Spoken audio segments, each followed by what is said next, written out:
My name is Ronald Longacre. I live in Poquat, the village of Poquat, in the town of Brookhaven. My question that I wrote down here is kind of not applying to the bill that the House is considering, but will come up possibly later on in if they ever pass something in the Senate. And it has to do with when the public option is there, in, out, in, out, in, out, and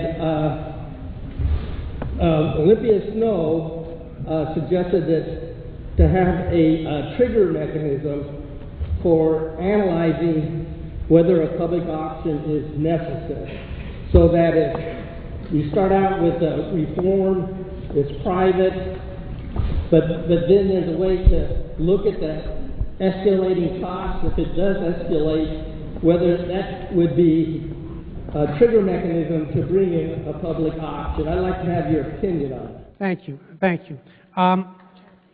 First off, let me say again that I support the public option. I believe that it will introduce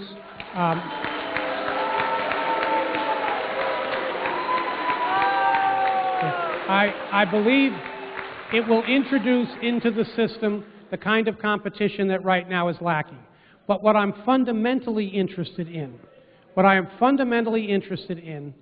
is reform that improves on a status quo that most people consider to be unacceptable. And if the way to get there is these cooperatives that are being proposed, as opposed to the public option, I'm willing to consider that. And if the way to get there is a trigger that would in effect invoke the public option after private insurers have in effect failed a set of expectations, then I'm willing to consider that. What I'm interested in is improving the situation that we have now. I don't think any of us can say that the situation we have now is doing the job it needs to do for this country.